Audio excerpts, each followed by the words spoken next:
Take an entire box of cream cheese that you've cut up into cubes and add it to your favorite jarred salsa, whatever heat you want, and 1 packet of taco seasoning and half a cup of shredded cheese.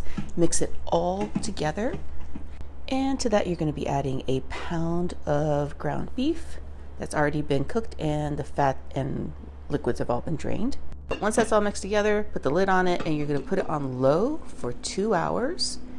And take the lid off, and we're going to be adding some diced green peppers, red peppers, and white onions. Go ahead and give this a good mix to make sure all the vegetables are mixed in. Pop the lid back on and cook it for another 2 hours. So it's 4 hours total on low. This is actually going to be a sauce. We're going to be adding a full pound box of just regular spaghetti. Go ahead and cook it, drain it, add a little olive oil so that it doesn't, clump together.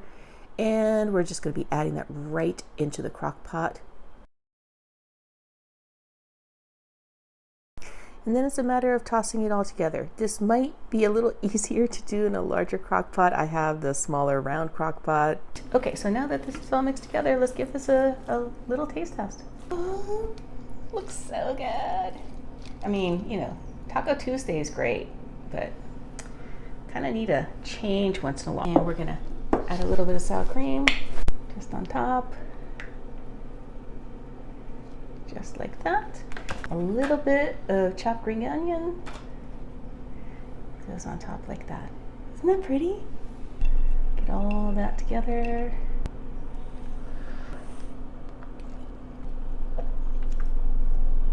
It's like a taco. It's a taco spaghetti, obviously, but it is such a taco spaghetti. This is so good. Make this at home, especially the kiddies. They're gonna love this.